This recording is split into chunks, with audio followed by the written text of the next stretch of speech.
Welcome to the Explainer. So today we're doing something a bit different. We are stripping back the layers of history to examine the 1944 desperation of the Nazi regime. We're going on a deep dive straight through their whiteboard-style blueprints to separate historical facts from some pretty wild science fiction myths. Now, by 1944, the tide of the Second World War had definitively turned against Germany, and from that sheer desperation came some of the most radical, terrifying, and honestly, sometimes completely absurd technological marvels ever designed. Okay, let's dive right in. Here's our schematic dossier for today. First, the Wunderwaffen myth. Then, terror from the skies. Number 3, monsters of land and sea. 4, science fiction versus reality. And finally, the dark costs and post-war legacy. All right, starting us off, Section 1, the Wunderwaffen myth. To really wrap our heads around these machines, we have to look at the grim reality staring the German leadership right in the face. By the summer of 1944, their borders were completely collapsing. In June, the Allies landed in Normandy, pushing hard from the west. Simultaneously, the Soviet Red Army was advancing like a relentless steamroller from the east. And above it all, relentless Allied bombings were turning their industrial hubs into smoking ruins. They were quite literally backed into a corner, and defeat was staring them right in the face. So, deep inside the concrete bunkers of Berlin, propaganda minister Joseph Goebbels started pitching a miracle to the public. He called them Wunderwaffen, which literally translates to wonder weapons. These were hyped up as highly advanced, almost magical technological marvels that were going to turn the tide of the war overnight. Make no mistake, this message was an incredibly powerful propaganda tool, just a desperate attempt to keep a heavily bombarded and exhausted population fighting for just a little bit longer. Moving on to Section 2, terror from the skies. Now picture this. It's the summer of 1944, and this terrifying mechanical buzzing sound drops out of the clouds over London. This was the world's first operational cruise missile, the V-1 buzz bomb. Now, what's absolutely brilliant about this thing is the mechanical simplicity of its pulse jet engine. I mean, it has essentially zero moving parts except for these front shutters. Air rushes in, fuel is injected, it ignites, and bam, that explosion slams the shutters closed and blasts hot gas out the back for thrust. The shutters pop open again, and this whole cycle repeats an insane 45 times every single second. That rapid cycling is exactly what created that iconic pulsating buzz, right up until the engine cut out and the missile just dropped from the sky. But you know, the V-1 definitely had its limitations. Because it was relatively slow and flew in a straight, predictable line, British pilots actually figured out they could just fly right up alongside it and physically tip its wings. This would completely scramble its mechanical odometer guidance and send it crashing harmlessly into the countryside. But the Nazis had a backup plan. Wernher von Braun's terrifying V-2 rocket. This was a whole different beast. It was the world's first long-range guided ballistic missile. Unlike the simple V-1, the V-2 ran on liquid oxygen and alcohol. It literally climbed to the very edge of space and accelerated to Mach 5. That means it dropped down on its targets way faster than the speed of sound. You literally could not hear it coming. Entire city blocks would just vanish before the roar of the rocket ever even reached your ears. So, while rockets were touching space, there was also a massive technological revolution happening with traditional aircraft. By 1944, standard propeller tech had basically hit a physical brick wall. If a propeller spun too fast, the tips would actually approach the speed of sound and create these insanely dangerous vibrations. To go faster, they needed a totally revolutionary jump. Enter the Junkers Jumo 004 turbojet engine. This gave us the Messerschmitt Me 62, the world's first operational jet fighter. With its sleek, swept-back wings, this thing flew over 100 miles per hour faster than the absolute fastest Allied propeller planes. I mean, just imagine being an Allied pilot in a lumbering heavy bomber, right? And suddenly, this sleek machine just streaks past you before your gunners can even rotate their turrets.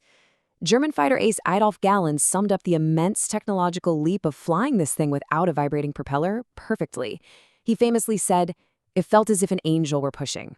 And yet, despite all that, it completely failed to win them the air war. Why? Well, it was a catastrophic mix of strategic blunders. First off, Hitler actually interfered and ordered this purely defensive fighter to be modified into a fast bomber, which delayed mass production for months when they needed it most. Second, the Allied blockade caused a massive shortage of heat-resistant rare metals. So engineers had to use cheaper steel, which meant these engines would literally melt down or catch fire after just 10 to 25 hours of flight. Plus, they were highly vulnerable during their really slow takeoffs and landings. Honestly, things got so desperate they even rolled out this bizarre thing called the Heinkel He-162 People's Fighter. It was a cheap, wooden jet glued together with highly toxic adhesives that often caused the wings to just completely snap off in midair. Yikes. Okay, moving on to Section 3, Monsters of Land and Sea.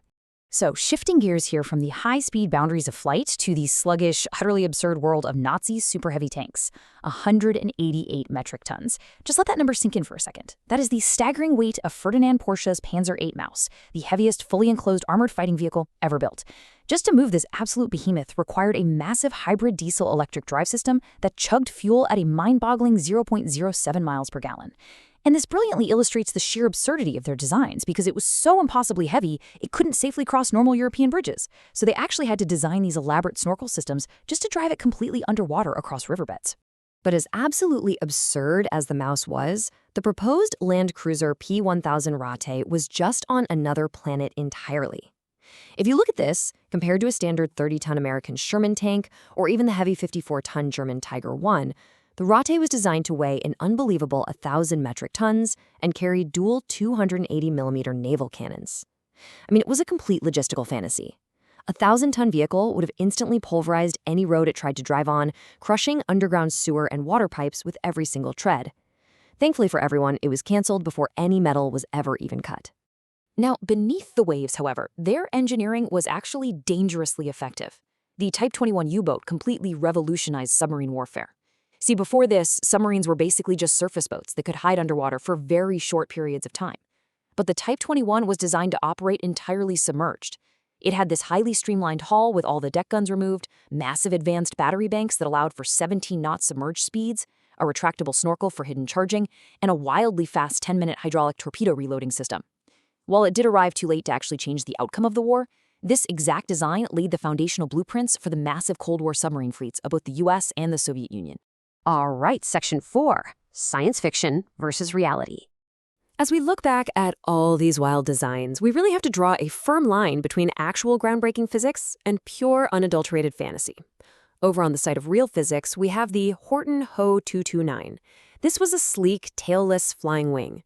The designers originally just wanted to create an aircraft with the lowest possible aerodynamic drag, but they totally accidentally pioneered early stealth technology. Its smooth shape, combined with the weird mixture of charcoal and wood glue used to build it, significantly reduced its radar cross-section. But then, on the exact opposite end of the spectrum, you had pure fantasy. Things like the Sun Gun, which was a proposed mile-wide sodium mirror in space meant to focus a burning solar beam on Earth to literally vaporize armies. I mean, that was a concept centuries beyond what they could actually achieve. And then, of course, there are the outright myths. You might have stumbled across those internet rumors about Die Glocke, or the Bell, this supposed time-traveling anti-gravity device powered by some strange liquid metal. So what is the actual historical reality behind it? Absolutely nothing. The entire story is a complete myth, literally invented out of thin air by a Polish journalist in the year 2000. It violates every known law of physics, and there is exactly zero credible archival evidence supporting it. None. Which brings us to Section 5, Dark Costs and Post-War Legacy. Taking a step back from the engineering blueprints for a second, we have to solemnly address how these Wunderwaffen were actually built. Because Allied bombers were systematically destroying surface factories, the Nazi regime moved their military production deep underground. They utilized these massive subcamps filled with concentration camp prisoners and forced laborers. Take the V-2 rocket, for instance, built down in the dark, freezing tunnels of the Mittelwerk facility. An estimated 9,000 people were killed by V-2 explosions on the ground, but tragically, between 12,000 and 20,000 prisoners died from starvation, disease, and brutal, horrific violence just while building them. So the crucial point here is that the V-2 is the only weapon in human history whose actual production was more lethal than its military deployment. And yet, despite this incredibly horrific reality, the moment the war ended, an entirely new race began. Under Operation Paperclip, over 1,600 German scientists and engineers were secretly transferred to the United States. And the Soviet Union? They launched a massive capture operation of their own. Both superpowers willingly just overlooked the dark, violent past of these scientists in a desperate bid to capture their tech for the looming Cold War. Wernher von Braun, the mastermind behind that lethal V-2, was actually put in charge of the U.S. military's rocket programs. The exact same technology that terrorized London and killed thousands of slave laborers became the direct ancestor of the Saturn V rocket that eventually took humanity to the moon. Which really leaves us with this final, provocative thought to chew on.